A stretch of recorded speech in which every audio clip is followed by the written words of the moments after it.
Day 85 is the first day of winter. It begins with a visit from Abigail, who basically tells us that she likes our farmer. I've said it before, I'll say it again, I will probably say it many more times in the future. I am struggling immensely when it comes to deciding who to marry. We run into the shadow guy at the bus stop, so we track him down and receive the magnifying glass. This is very good. Now we can collect secret notes. I buy 10 strawberry seeds from the Georgia clearance bin, then I spend the rest of the day redesigning the farm. We have a bit of a kerfuffle on day 86. The void egg in our incubator is still ready to hatch. I thought it would have hatched automatically when we had a second coop built, but it has not. I need to brainstorm here. I'll figure out a way to fix this eventually. I harvest the coffee beans that are ready in our greenhouse and replant them. Unfortunately, I had to take away 2 of our Georgia berries so we could get to 1 row of coffee beans. Many different types of jelly, pickles, wines, and aged rose are ready in Grandpa's shed, so I collect all of them. Also, our total earnings says we have reached over 1 million gold, so we completed that goal. My apologies for not realizing that sooner. It's off to Piers, where we sell our artisan goods and buy 200 winter seeds. Once again, the rest of the day is spent working on our farm. Our ancient wine and corn juice are ready on day 87. After collecting those, we head upstairs to our greenhouse and harvest the Georgia berries and ancient fruit that have grown. Then we toss those into our kegs and preserve jars. I buy 2 void eggs from Krobus. One of these will get tossed into our shipping bin. The other will be turned into void mayonnaise, which will also be thrown into the shipping bin. A trip to Robbins is up next, where we purchase 20 kegs and preserve jars along with some tree fertilizer. Those kegs and preserve jars get thrown into our greenhouse so we can make coffee and Georgia berry jelly. The rest of the day is spent decorating the you get the point. I am over the moon to announce that on day 88 I solved our little issue involving the void egg. I moved John into the new coop we built. Our void egg finally hatched and added a void chicken to the coop. I decided to call this chicken Jeff Winger. I then moved this chicken to the new coop and moved John back to the original coop. Next, we watch a cutscene where Krobus is playing with a little green Junimo. I buy a heater and some hay from Marnie, then I talk to Krobus about the Junimo we saw. The Junimo showed their little village to Krobus. Krobus was very happy about this because he's not welcome in most villages or towns. Krobus deserves so much better. Willie would like us to fetch 100 pieces of bug meat, so we'll take care of that at some point. I crack open some artifact troves at Clint's and ask him to upgrade our hoe, then I donate the artifacts we received to the museum. Next up is a trip to the desert where we buy a statue of fortune and a warp totem so we can immediately go back home after this. Surprise, surprise, the rest of the day is spent decorating the farm. On day 89, we officially start our coffee empire. This was long overdue. We really should have done this sooner. The faster movement is almost a necessity now because of how big Pelican Town is. We spend the rest of the day in the mines collecting bug meat for Willie's quest. The pond containing our radioactive bass has produced a radioactive ore on day 90, which is pretty neat.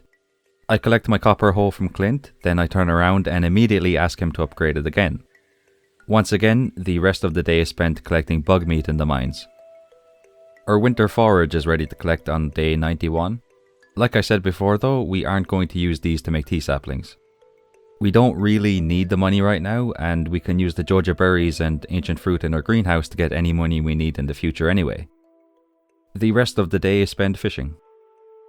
We collect our Georgia berry jelly and wine on day 92. Our Georgia berries are also ready for harvest, so we collect those. I'm pretty sure I said I wasn't going to talk about us harvesting crops anymore, so I apologize for mentioning it here. Now that I think about it, I have definitely mentioned it a couple of times before this too, so my bad, alright, this one's on me, it won't happen again. Anyway, we toss our fruit and artisan goods into our shipping bin because I've got some big plans for winter that require a bit of gold. I head to the Festival of Ice and spend some time talking to the villagers, then we begin the fishing competition. I tried so hard to win this competition.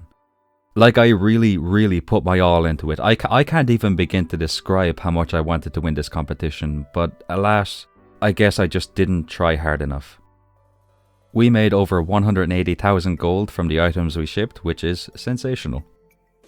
I decided to start making triple shot espressos on day 93. It takes 3 coffees to make 1 triple shot espresso, but it's worth it. A normal coffee gives you +1 speed for 1 minute and 23 seconds. A triple shot espresso gives you +1 speed for 4 minutes and 12 seconds. So if my math is correct, then the speed boost you get from 1 triple shot espresso lasts 3 seconds longer than the speed boost you would get from drinking the 3 normal coffees you use to make it. I don't know why I'm saying all of this. It's not interesting, and I highly doubt this is going to change the way anybody plays the game. I'm sorry for wasting your time. Anyway, moving on. Demetrius would like us to catch riverfish for a special order. I crack open some artifact troves and omni-geodes and clints and ask him to upgrade our hull for the 3rd time. I donate a few items to the museum, collect the 5 warp totems from our rewards, and use 1 to get back to our farm. Then I head to the desert and exchange omni-geodes for desert warp totems. On day 94, I feel a deep and profound sense of satisfaction as I collect our Joja berry and ancient fruit wines. This feeling of satisfaction was so strong, in fact, that I didn't do anything else for the rest of the day. I ask Clint to upgrade our hull for the final time on day 95. But before we go any further, we need to have a little discussion regarding one of our goals. Basically, I completely forgot that you can upgrade your trash can. An upgraded trash can gives you back a percentage of the gold that the item you throw into your trash can is worth. I'll put a picture on the screen with these percentages just to hopefully make things clearer. But basically, what I'm wondering is, should the trash can be included in our goal to fully upgrade all of our tools? On the one hand, I want to include it because there's plenty of time left to fully upgrade it. But on the other hand, I don't trust Clint. Like, I know for a fact that at some point we're going to walk into his shop and he won't be there. So I'm slightly nervous about potentially failing the goal because of that. But we're going to take a risk. I officially declare that we must upgrade our trash can in order to achieve that goal. Anyhoomst, the rest of the day is spent fishing. Look, I'll be honest, I did nothing on days 96 and 97, so we're just going to skip to day 98. I collect 2 apples from a chest along with all of the jade we have and head to Grandpa's shed to collect Joja berries. More importantly, our apple tree has finally grown, giving us the final apple we need for the community center. I head right there and donate them, completing the final bundle. I was very happy about this. I head to the Adventurers Guild where we meet a new character, Alicia. She is an archer. Marlin asked her to help him fight some slimes in the mines. She was originally from Castle Village, but she currently resides in my heart. I cannot even begin to describe how much it hurts knowing that I can't marry her. I buy 2 iridium bands from Marlin and buy 75 megabombs and 5 lollipops from the dwarf. I pay a visit to Joja Mart, and I think me completing the community center today has temporarily messed up the Joja clearance bin because I can't see what's on sale. I buy a battery pack from the travelling cart, then I warp to the desert and trade my jade for 33 staircases. On day 99, I immediately use a desert warp totem. I consume a lollipop and use the 33 staircases to get down to level 29 of the Skull Cavern. Yeah, I messed up a few times, let's just ignore that. At around 9 PM, I make it down to level 97. I jump down a hole which takes us to level 100 where we meet Mr. Blue. I completely forgot that he appears on level 100. He congratulates us for making it down this far, but he's not too happy about us using staircases. But in my defense, I am very lazy and I just want to get as much iridium ore as I can. We make it down to level 127 before we pass out. This was an absolutely marvelous floor. We collected over 200 iridium ore, so in my eyes, this was a very successful Skull Cavern run. Also, I need to make a ton of spicy eel when I get the chance. We got a really nice speed boost when we ate one of those on top of the triple shot espresso that we drank. The community center has officially been restored on day 100, so we have completed that goal. The wizard has a special order for us. He wants us to collect ectoplasm. I'm gonna keep going with these special orders and I'll only mention them in the future if we get one that really rustles my jimmies. I collect my iridium axe from Clint and ask him to upgrade our watering can. Yeah, we have plenty of time left to fully upgrade our watering can, so things are looking really good for us. Willie shows us his dilapidated boat. I donate the battery packs and iridium bars needed to repair the boat, but I didn't bring enough hardwood. One of the paintings that will be sold at the night market looks a lot like Abigail's original model. I'm pretty sure it's actually a painting of the mermaid, but that's still pretty cool. I return to Willie's shop a short time later with the rest of their hardwood and donate the 200 needed to repair the boat. Next, it is time to speedrun the wizard's quest. We meet the wizard at the bathhouse area, ask Krobus to open the door to the mutant bug lair, collect the dark talisman, buy a farm and mountain warp totem from Krobus, warp to our farm, collect the void mayonnaise, warp to the mountain area, use the dark talisman to open the door to the witch's swamp, give the void mayonnaise to the goblin henchman, collect the wizard's ink and bring it to the wizard, completing his quest. I head to the night market where I was going to buy the painting of the mermaid, but Sophia said she might buy it, so I left it there just in case she decided to buy it. The rest of the night is spent fishing in the submarine. We visit the wizard on day 101. He teaches us how to use magic. We can now use the Shrine of Illusions to change our appearance. In the southeast of the big forest, I find the entrance to an area known as Sprite Spring. 2 sprites live here, Angelica and Klaus. We swim across the lake here and find a bunch of winter forage. This is a nice area. I wish you could set up a little house here. Just to the south of the house owned by the Hat Mouse, I find the entrance to the Junimo Woods. I won't lie, I got lost here once, or twice, a few times, okay, many times, I got lost here many times, I'm not gonna lie.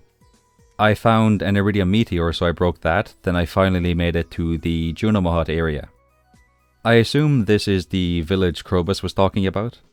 The Junimos here are selling a ton of items. Ancient seeds, rare seeds, wild seeds, artifacts, the legendary fish, magic bait.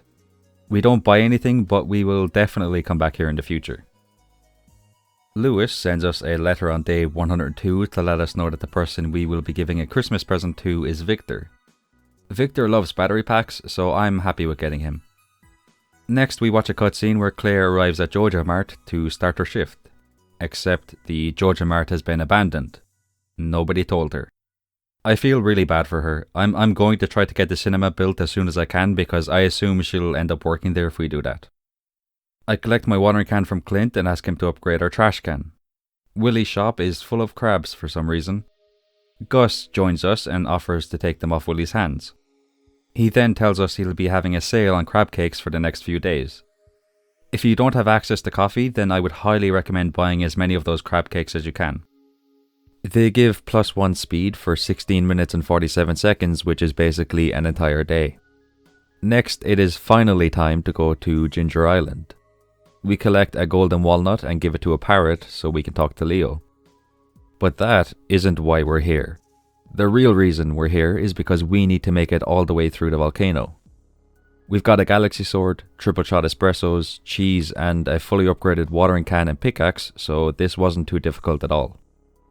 We make it to the end of the volcano at around midnight where we meet Lance. Why does this mod have so many attractive characters? The wizard pays us a visit on the morning of day 103. He wants us to meet him at his tower later on. This is the reason why I went through the volcano yesterday.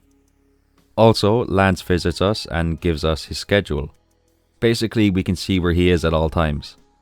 I'm not gonna lie, I feel like Joe Goldberg now. You know, Lance has me feeling like...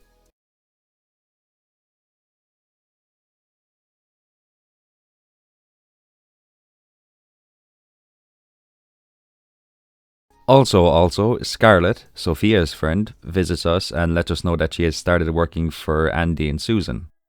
We can visit Scarlett and Grampleton too if we use the railroad at the bathhouse area. A training montage of sorts plays when we enter the wizard's tower. We have learned how to make teleportation runes. The wizard also talks to us about Angelica and Klaus. It turns out, Angelica is the crop fairy. We meet the wizard in the backwoods behind our farm where he sets up our Nexus. This is basically the area where we can set up teleportation stations to go to different areas on the map. There are 7 teleportation stations that can be added here. The wizard immediately adds the first, allowing us to teleport to the wizard's tower. I head to the Sprite Spring where Angelica adds the area to our Nexus. Next we head to the Adventurers Guild where Marlin adds this area to our Nexus. We also agree to help Gunther explore the mines tomorrow morning. Finally, we go to the Junimo Woods where a Junimo called Peaches adds this area to our Nexus too. So now we've got 4 locations at our Nexus: the Wizard's Tower, Junoma Woods, Sprite Spring, and the Adventurers Guild. On day 104, I head to Clint's and ask him to upgrade our trash can for the second time. I spend the rest of the day fishing to collect some of the fish in the new areas we've unlocked. We also help Gunther go through the mines and add our farm to our Nexus. On day 105, Gunther sends us 20,000 gold in the mail for helping him in the mines. Our Nexus is looking pretty nice. We've got 5 of the 7 teleportation stations unlocked. A beautiful sight awaits us in Grandpa's shed as many jellies and wines are ready. Once again, the rest of the day is spent fishing. Shane sends us a letter on day 106 to let us know that he took some of the items that were left in the Joja Mart when it was abandoned. We can now buy these items from him. Basically, the Joja clearance bin has been moved to Marnie's ranch. I wanted to sell my artisan goods to Pierre, but the 22nd day of every season is Community Day, so every villager is going to the community centre today. That is lovely, but I really wish Pierre would have bought my stuff before he left his shop. This put me in an absolutely terrible mood, so I did what I do every time I feel upset. I went to sleep. I did throw my artisan goods into the shipping bin and we received over 260,000 gold, so that cheered me up. I perform my daily ritual of collecting several artifact troves to start day 107, then I head to the desert and buy 600 starfruit seeds. I buy 2 iridium sprinklers from Pierre, toss my items into a chest, collect my trash can from Clint, and crack open many artifact troves. The only item we received that we can donate is the chicken statue. At this point, I just need to dig up artifact spots around the town to get the last few artifacts we need. I also need 3 more minerals, but I'll get those in the future. I head back to the farm and pick up 5 gold bars, then I return to Clint's and ask him to upgrade our trash can. I spend the rest of the day planting as many starfruit seeds as I can in our greenhouse. On day 108, I must say that our coffee bean and Joja berry greenhouse looks absolutely sterling. I make my way to the railroad by the bathhouse and use it to pay a visit to Crampleton. This is where Scarlet lives. There isn't really much to do here besides talk to Scarlet, go inside her house and talk to her father Trayvon and her stepfather Hank. Being able to visit Crampleton and talk to Scarlet and her parents is completely new to me. This wasn't in the game when I played the Stardew Valley Expanded mod last year. I'm going to work on increasing my friendship with her as much as I can because I really want to see her cutscenes. I think she could easily become my favourite villager. I head back to Pelican Town and ask Robin to upgrade my house, then I spend the rest of the day digging up artifact spots. The Feast of the Winter Star takes place on day 109. Olivia was the first person to say Merry Christmas to me, so she's my favourite villager once again. Sophia was with Dusty the dog when I went over to her and talked to her. The first thing she said was, "Who's a good boy?" "You are." Now I know that she was saying this to Dusty, but I genuinely thought she was saying this to me at first and I couldn't stop laughing. So, Sophia is now my favourite villager because of the giggle I had when this happened. Something strange happened after this though. I tried to give Victor his Christmas present, but it didn't give me the option. I talked to pretty much everybody at the festival and it turns out Andy is the person I have to give a gift to. Listen, I am a very particular person, alright? I am terrible at dealing with an unexpected change of plans. Like no joke, as soon as something happens that I wasn't ready for, my brain cells go on vacation and I just don't know what to do. So this was a problem for me. I only had a battery pack and goat cheese with me. Luckily Andy ended up liking the goat cheese, so that could have gone a lot worse. I sell some fruit, jelly and wine to Pierre on day 110, then it's off to Willie's shop to buy a lead bobber and 5 fish stews. I head to Clint's to collect my gold trash can and ask him to upgrade it for the final time, but he isn't there. Yeah, of course he isn't. I literally said this would happen. I knew this was going to happen. So we failed our goal to fully upgrade all of our tools. Thank you so much for that, Clint. You are a star. As if things couldn't get any worse, it is now time for me to do something I have been avoiding since the beginning of winter. It is time for us to catch the glacier fish. The fish stew adds a +3 bonus to our fishing skill. Despite that, we failed to catch the glacier fish on our first try. It then completely embarrasses us on our second attempt, and our third attempt, and our fourth, and our fifth. I was legitimately considering giving up at this point and waiting until winter in year 2 to try to catch it again, but I stuck with it. And I'm glad I did, because through some divine intervention, we actually managed to catch it. That took so much out of me that I decided to go home and go straight to bed. I decided to take away my tree farm on day 111. We need space for a new shed, and I don't really need any more maple syrup, oak resin or pine tar. I buy 20 kegs from Robin, ask her to build us a shed, collect our gold trash can from Clint and ask him to break open our geodes. It takes some time, but we get the first mineral we need, then the second mineral, then the third and final mineral. I ask Clint to upgrade our trash can for the final time. Technically, we have fully upgraded all of our tools, but the trash can won't be ready to collect until the first day of spring, so I'm gonna say we failed this goal. I donate the 3 minerals to the museum, and that's the end of the day. I'm kinda disappointed we failed probably the easiest of our 3 goals. We were really close. You know, we almost had it, but it is what it is. I made the executive decision to take it really easy on day 112. All I did was collect the jelly and wine that was ready in Grandpa's shed. I felt it was only right that we spend the final day of our first year in Pelican Town at the summit. When I made it to the top of the mountain, Leah was there. I stood beside her, taking in the beautiful view in front of us as the sun set on Stardew Valley.